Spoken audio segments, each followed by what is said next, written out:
Channel को follow करने के लिए सब्सक्राइब बटन हिट करें। Hello everyone. पिछले 3 हफ्तों से जो ये जंग चल रही थी, इसका कल नतीजा आ गया। आईसीएसई और सीबीएसई दोनों काउंसिल ने अनाउंस किया कि हम लोग अब क्लास 10 और 12 के जो बचे हुए एग्जाम्स थे, जिनको जुलाई में कंडक्ट करने का प्लान था, वो अब नहीं करेंगे। इन एग्जाम्स को पूरी तरह से कैंसिल कर दिया गया है। हाँ, ऑप्शन छोड़ दिया गया है कि कोई भी स्टूडेंट अगर फ्यूचर में ये एग्जाम देना चाहता है तो वो दे सकता है, पर इस पे हम लोग थोड़ा लेटर आएंगे। फिलहाल यही है कि जो एग्जाम्स कैंसिल हो गए हैं, मुद्दा ये रह गया है कि अब उसका मार्क्स कहां से आएगा। ठीक है ना। तो एक बहुत इंपॉर्टेंट सवाल रह गया कि उसके मार्क्स कैसे आएंगे, कुछ इंटरनल्स के बेसिस पे क्या किस तरह से आएंगे, इसके ऊपर हम लोग आगे चर्चा करेंगे। तो सुप्रीम कोर्ट के हियरिंग के बाद सीबीएसई काउंसिल ने एक सर्कुलर निकाला। Let us read it out.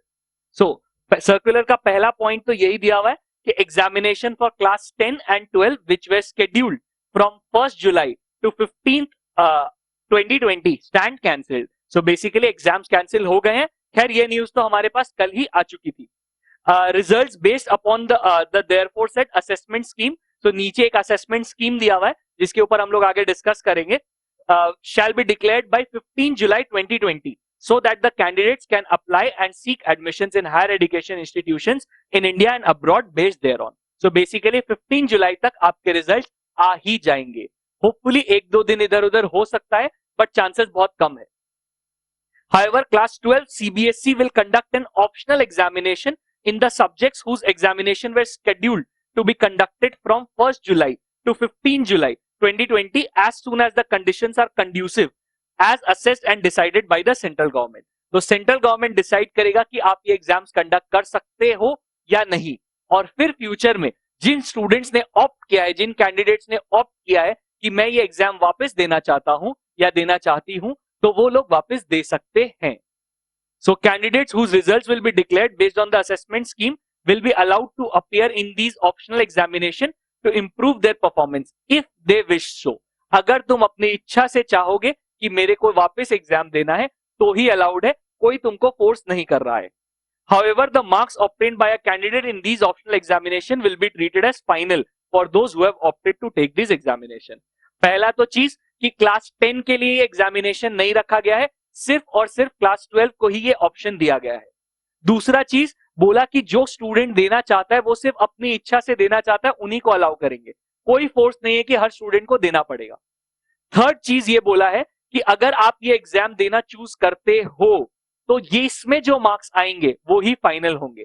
आप ये नहीं बोल सकते कि नहीं यार इस बार तो पढ़ा नहीं था, बहुत लेट हो गया था, मेरा 11 का भी पढ़ाई था, सॉरी मेरा कॉलेज का भी पढ़ाई था, तो मैं वापस नहीं पढ़ पाया। नहीं, वो सब कोई वैलिडिटी नहीं है। अगर आपने चूज किया है तो आपको वो एग्जाम देना होगा और उसमें जो भी मार्क्स आए, चाहे पहले से कम मार्क्स आए, वो ही एक्सेप्ट करना पड़ेगा।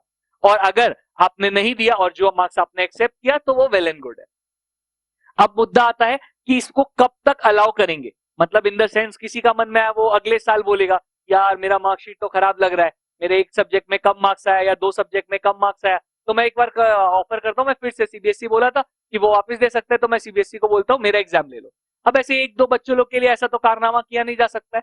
तो सीबीएसई ने कहा है कि जब रिजल्ट डिक्लेयर होगा, जो कि 15 जुलाई तक हो जाना चाहिए, उसके बाद से अगर आप 15 to 20 डेज के अंदर जो वो टाइम ड्यूरेशन देंगे उसके अंदर आप नोटिफिकेशन दे दो कि हम लोग ये एग्जाम वापस देना चाहते हैं, तो जो देना चाहता है वो उनका एग्जाम कंडक्ट कर लिया जाएगा। वो भी तब जब सेंटर बोलेगा कि अब आप कंडक्ट कर सकते हो, पहले नहीं। और वंस वो दैट हैपेंस, आप एग्जाम दो, आपके रिजल्ट्स आएंगे। इससे सिर्फ इतना ही इफेक्ट पड़ेगा कि आपकी मार्कशीट बेटर हो सकती है और कुछ नहीं। होपफुली आपके कॉलेजेस में एडमिशंस हो गए होंगे, फ्यूचर में कहीं शायद अपने बच्चे लोग को, पोते लोग को मार्कशीट दिखाओगे तो शायद काम आएगा। उसके अलावा मेरे अंदाजे से कोई खास इफेक्ट नहीं पड़ेगा। ठीक है ना। Coming to the assessment scheme, इस असेसमेंट स्कीम को 4 हिस्सों में डिवाइड किया गया है। सबसे पहले वो स्टूडेंट्स है जिनके सारे एग्जाम्स हो गए थे, वो स्टूडेंट जिन्होंने सारे एग्जाम्स दे दिए थे, बोला इनके लिए अब कोई बड़ी बात नहीं है, इनका तो सब एग्जाम्स हो ही गया है, तो इनके लिए कोई भी अलग से कुछ स्कीम नहीं है। वही स्कीम है जैसे आपने एग्जाम पेपर पे लिखा है उसी के हिसाब से आपके मार्क्स आएंगे, as simple as that. Second, कुछ लोगों ने 3 से ज्यादा पेपर्स अटेम्प्ट किए थे, 4 या 5 एग्जाम्स दिए थे, तो जिन लोगों ने 4 या 5 एग्जाम्स दिए, अज्यूमिंग 4 एग्जाम्स दिए, क्योंकि जिनके ऑप्शनल सब्जेक्ट्स थे वो काउंट नहीं होते, सो अगर आपने 4 एग्जाम्स दिए और मेन टॉप 5 एग्जाम्स ही होते हैं, तो आपका जो पांचवा या अगर कोई छठा बच गया है तो उनके मार्क्स कैसे आएंगे? उनके मार्क्स आएंगे इन 4 एग्जाम्स के आपके जो टॉप 3 मार्क्स है बोर्ड एग्जाम में जो आपने दिया, इंटरनल्स नहीं, जो बोर्ड एग्जाम्स दिए। तो सोचो मेरे टॉप 3 सब्जेक्ट्स को लिया गया और उसके बाद उसका एवरेज किया गया। तो मान लो एक में मेरा 95 आया, एक में मेरा 90 आया और एक में मेरा सपोज 80 आया, ठीक है, सॉरी 85 आया, ठीक है ना। तो 95, 80, 90, 85, तो इन तीनों का एवरेज किया जाएगा। ऑब्वियसली ये चौथा का मार्क्स इससे कम था और इसका एवरेज आया 90। तो आपको बेनिफिट मिल रहा है कि जो अगर पांचवा सब्जेक्ट जो आप देते अगर उसमें खराब परफॉर्म करते तो आपको ये बेनिफिट मिला कि आपको एक हायर परसेंटेज मिल गया जो आपके बेस्ट 3 सब्जेक्ट्स है। This is a very very good decision, क्योंकि स्टूडेंट्स के लिए बहुत अच्छा है, क्योंकि इंटरनल्स में हर कोई रेडी नहीं होता है, ठीक है ना। इनफैक्ट काफी सारे टॉपर्स भी बहुत अच्छे से प्रिपेयर्ड नहीं होते, उनका एक अलग पैटर्न चल रहा होता है, एक अलग दिमाग में मेंटालिटी चल रही होती है कि ठीक है इंटरनल एग्जाम्स है, बोर्ड्स में ऐसे करना है, ये प्रिपेयर करना है, अभी ये सब्जेक्ट पूरा कर लेते हैं, ये ज्यादा डिफिकल्ट सब्जेक्ट है, इस सब्जेक्ट पे कम ध्यान देते हैं। तो ऐसा हो सकता है कि जो सब्जेक्ट का एग्जाम रह गया हो उसमें आपने इंटरनल्स में खराब परफॉर्म किया हो, तो उससे आप बच गए, वो आपको एक बेनिफिट मिला है। कुछ लोगों के सिर्फ 3 ही एग्जाम्स हुए थे, उनके बाकी एग्जाम्स रह गए थे, तो जो बचे हुए एग्जाम्स हैं उनका क्या किया जाएगा? ये जो 3 एग्जाम्स हुए इनमें से टॉप 2 एग्जाम्स लिया जाएगा। तो अगर सोचो मेरा एक में 95 आया और एक में 90 आया और एक में सपोज 85 आया, तो मेरा 90 और 95 को लिया जाएगा और इनका एवरेज किया जाएगा, दिस प्लस दिस बाई 2। तो जब आप इनको ऐड करके बाई 2 करोगे 92.5 आया, तो आपको ये मार्क्स आपको आपके 4th और 5th सब्जेक्ट में दे दिए जाएंगे। और जिन लोगों का सिर्फ 1 या 2 सब्जेक्ट हुआ है, जो कि मोस्टली नॉर्थ ईस्ट दिल्ली के आसपास ही हुआ है और कहीं नहीं हुआ है, तो वहां पे राइट्स की वजह से ये रुक गए थे, एग्जाम्स पोस्टपोन कर दिए गए थे, तो वहां के जो स्टूडेंट्स है उनका 1 या 2 ही सब्जेक्ट का एग्जाम हुआ है, तो इन एग्जाम्स का मार्क्स देना बहुत डिफिकल्ट हो जाता है कि एक सब्जेक्ट के बेसिस पे बचे हुए 4-4, 5-5 एग्जाम्स को कंसिडर कर लो, तो दैट इज नॉट राइट। तो उन लोगों का इंटरनल पे लिया जाएगा, तो internal slash practical slash project assessment, तो इन तीनों को देखा जाएगा और साथ ही साथ वो भी देखा जाएगा कि आपने जो एग्जाम्स अपीयर किए उनमें कैसा रहा है आपका परफॉर्मेंस। ये तो ओवरऑल पॉइंट हुआ, पर इसमें डिटेल में नहीं गया ये लोग, इन डेप्थ जो जाना चाहिए था, गहराई में घुसना चाहिए था, वो नहीं बताया। बताया नहीं कि कैसे आपका वो लिया जाएगा, क्या इंटरनल के मार्क्स को कॉपी पेस्ट कर दिया जाएगा, क्या इंटरनल और जो एग्जाम्स आपने दिए उसका कुछ एवरेज किया जाएगा, वो सब कुछ एक्सप्लेन नहीं किया है।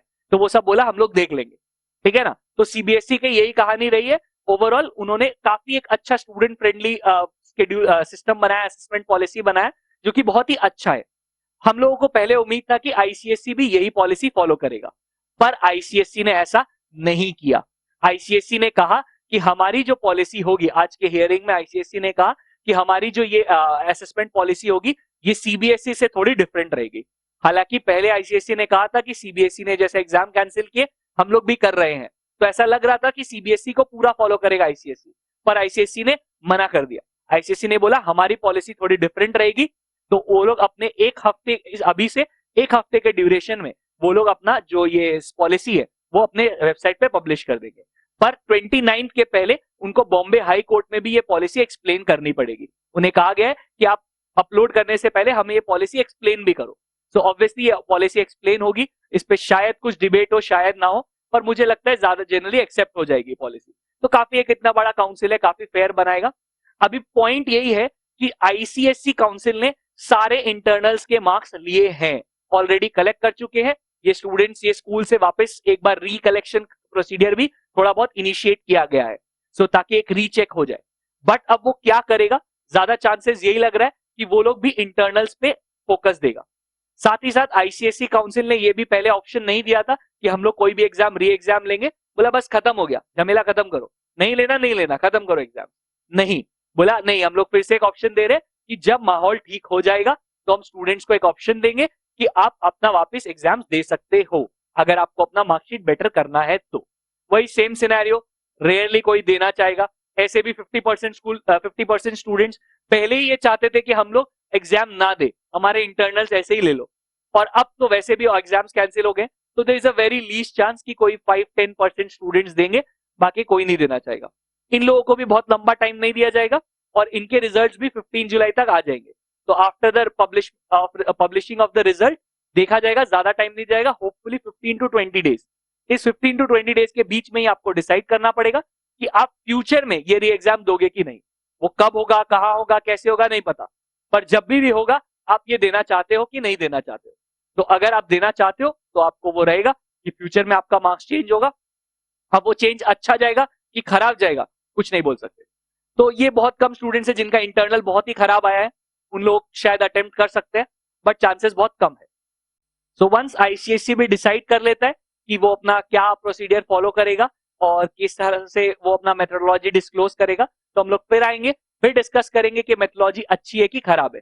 फिलहाल के लिए मुझे तो सीबीएसई की मेथोडोलॉजी बहुत अच्छी लगी और मैं होप कर रहा था कि आईसीएससी भी यही मेथोडोलॉजी फॉलो कर ले और इंटरनल मार्क्स को नहीं ज्यादा ध्यान दे, ठीक है ना। अगर आपको भी लगता है कि सीबीएसई की मेथोडोलॉजी अच्छी थी तो प्लीज नीचे कमेंट में बताइए, और अगर आप भी चाहते हैं कि आईसीएसई यही फॉलो करे तो अपने कमेंट्स में नीचे बताइए, या अगर आपके हिसाब से इंटरनल्स बेटर है तो जरूर नीचे कमेंट्स में बताइए। फिलहाल के लिए आईसीएससी स्टूडेंट्स के लिए मेरी एडवाइस यही है, क्लास 10 स्टूडेंट्स के लिए, कि जो मेथोडोलॉजी आएगी वो आएगी, जो होगा वो होगा, आपके हाथ में वैसे भी कुछ नहीं है। सो इट्स बेटर कि आप अपने 11 पे फोकस करो और 11 की पढ़ाई स्टार्ट कर दो अगर आपने अभी तक नहीं की है तो। और क्लास 12 स्टूडेंट्स के लिए कि आप अगर कोई भी डिफरेंट कॉलेज के एग्जाम देना चाहते हैं तो उसके प्रिपरेशन स्टार्ट कर दो, क्योंकि अब बहुत ज्यादा टाइम नहीं बचा है और एडमिशन प्रोसीडियर बहुत डिफिकल्ट हो जाएगा अगर आप ढंग से प्रिपेयर्ड नहीं हो तो। सो काउंसिल जो डिसाइड करेगा वो तो करेगा ही, जैसे बताएगा हम लोग को इन्फॉर्म कर देगा, हम लोग जरूर उस पर डिस्कस करेंगे।